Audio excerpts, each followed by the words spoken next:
Hello বন্ধুরা, আজ চলে এলাম একটি নতুন রেসিপি নিয়ে। পনির চিলি কিভাবে বানাবে আর কি কি লাগছে সেটা একটু দেখে নাও। এই যে এখানে রসুন কুচি করে রাখা আছে, কাঁচা লঙ্কা কুচি, পনির টুকরো করে ওগুলোতে একটু নুন হলুদ চিলি পাউডার মাখিয়ে রেখেছি। তারপরে হলো পনিরগুলোকে কেটে নিয়েছি আর পেঁয়াজগুলোকে একটু বড় বড় সাইজে কেটে নিয়েছি। এরপর প্রথমেই আমরা পনিরগুলোকে ভেজে নেব। সুন্দর করে একটু হালকাই ভাজবো, খুব বেশি কড়া ভাজবো না।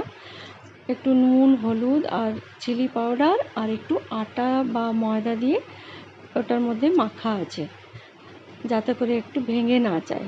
তো সুন্দর করে ভেজে তুলে নিলাম। এরপর ওই তেলের মধ্যেই রসুন কুচি লঙ্কা কুচি এগুলো সব দিয়ে হালকা হালকা করে ভেজে নেব, মানে খুব বেশি লাল করব না, ঠিক আছে? এরকমভাবে এটা হালকা করে ভেজে নেব, খুব টেস্টি হয়। তোমরা একবার অবশ্যই বানিয়ে দেখবে, খুব ভালো হয়। আর এতে না মশলা কিচ্ছু লাগে না, একদমই উইদাউট মশলাতে হবে। শুধু পেঁয়াজ রসুন আদা আর কাঁচা লঙ্কা আর একটুখানি চিলি পাউডার, একটু চিনি, ব্যাস। এরকম একটু ভাজা ভাজা হয়ে যাবে যখন রসুনটা, তার মধ্যে এই যে পেঁয়াজগুলো দিয়ে দেবো।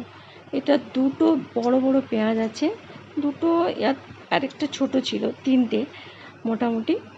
একটু বড় বড় করে কেটে নেবে আর এটাকে হালকা করে ভাজতে হবে, যাতে কাঁচা কাঁচা ব্যাপারটা একটু চলে যায়। ভালো করে এটাকে যখন হালকা হালকা একটুখানি ট্রান্সপারেন্ট হয়ে যাবে, তখন এর মধ্যে আমরা ক্যাপসিকামের টুকরোগুলো দেব। ক্যাপসিকাম দিয়ে তারপরে এর মধ্যে নুন হলুদ এগুলো দিয়ে একটুখানি হালকা ভাজবো। এখানে টমেটো দিলাম, আমি একটাই টমেটো দিয়েছি, যেহেতু এর মধ্যে টমেটো ক্যাচআপ দেওয়া হবে, তাই এটাতে আর বেশি টমেটো দিলাম না। ক্যাপসিকাম দিয়ে এটাকে সুন্দর করে ভাজবো। এরপর হালকা করে, খুব বেশি তো এটা দরকার নেই, একটু একদম কম আঁচে একটু ঢাকা দিয়ে দেবো এটা, যাতে ব্যাপারগুলো একটুখানি মজে যায়। নুন হলুদ চিলি পাউডার দিয়ে একটু ঢাকা দিয়ে রাখবো, তাহলে এটা হালকা একটু নরম হয়ে যাবে যখন, তখন ওর মধ্যে ওই আদা গ্রেট করা আছে ওটা দিয়ে দেবো। আদা গ্রেট করে ওটা দিতে হবে, ওই আদাটাই ওর টেস্টটা এনহ্যান্স করে আর একটু ঝাল ঝাল বেশ হয়। এই যে আদা গ্রেট করা আছে এটা দিয়ে দিলাম, দিয়ে এটা বেশ ভালো করে নাড়াচাড়া করব। নাড়াচাড়া করতে করতে এর মধ্যে হালকা একটুখানি জল দেব, যাতে করে এটা লেগে না যায়। এটা একটুখানি আমি মাখা মাখা করব, তাই আমি এতে জলও দেব। আর যারা অনেকে একদম শুকনো শুকনো খায়, তারা কিন্তু জলও দেয় না, হালকা একটু দিলেও হবে। তো আমি একটু দেব, তাই একটুখানি এটা ভেজে ঢাকা দিয়ে এটাকে একটু নরম করে নেবো, যাতে একটু বেশ এই যে হয়ে গেল, একটুখানি কাঁচা কাঁচা ব্যাপারটা চলে গেল। এর মধ্যে পনিরগুলো দিয়ে দেব, এর মধ্যে ক্যাচাপটা দেব, টমেটো ক্যাচাপ, একটু বেশি পরিমাণে টমেটো ক্যাচাপ দিয়ে একটু নাড়াচাড়া করব। জল দিয়ে দেব, বেশ ভালো করে এটাকে মাখা মাখা করে ভাজতে হবে।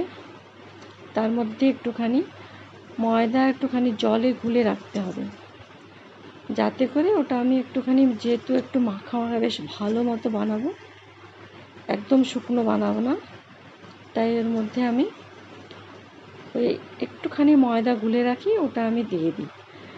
তোমরা কর্নফ্লাওয়ার দিতে পারো, বা কিছু না থাকলে একটুখানি আটা গোলা দিতে পারো, কারণ এতে বেশ মাখা মাখা ব্যাপারটা হয় আর এগুলো সব সিদ্ধও হয়ে যায় বেশ ভালোভাবে। তো এর মধ্যে এই আটা গোলাটা বা ময়দা গোলাটা একটুখানি দিয়ে দেবো, এই যে দিয়ে দিলাম। দিয়ে এটা বেশ ভালো করে নাড়াচাড়া করতে হবে, যাতে লেগে না যায়। কারণ এটা যখনই তুমি আটা বা ময়দা বা কর্নফ্লাওয়ার যেটাই দেবে, এটা খুব ঠিক হয়ে যাবে, চিটচিট ব্যাপারটা হয়ে যাবে, তাই এতে জল দিতে হবে।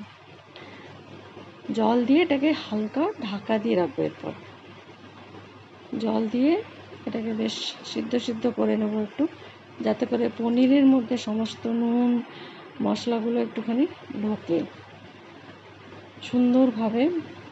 এটা একটুও যেন কাঁচা কাঁচা ব্যাপারটা না থাকে, তাই এটা মাখা মাখা বানাবো যেহেতু, সেহেতু এতে আর একটু জল দিয়ে এটাকে একটু ঢাকা দিয়ে দেবো, আর একটু সিদ্ধ করে নেব। 5 মিনিট মতো সিদ্ধ করে নেব, ব্যাস হয়ে গেল। এত টেস্টি হয় না, দারুণ। তোমরা এটা বানিয়ে দেখবে, অবশ্যই বানাবে এবং আমাকে বলবে কীরকম হয়েছিল। তো তোমাদের সকলকে অনেক অনেক ধন্যবাদ। Thank you for watching.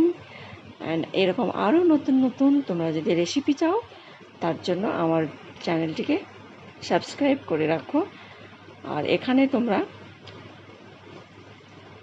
দেখো, ভীষণ সুন্দর হয় দেখতে, কি সুন্দর লুকটা এসেছে। তো থ্যাংক ইউ সো মাচ।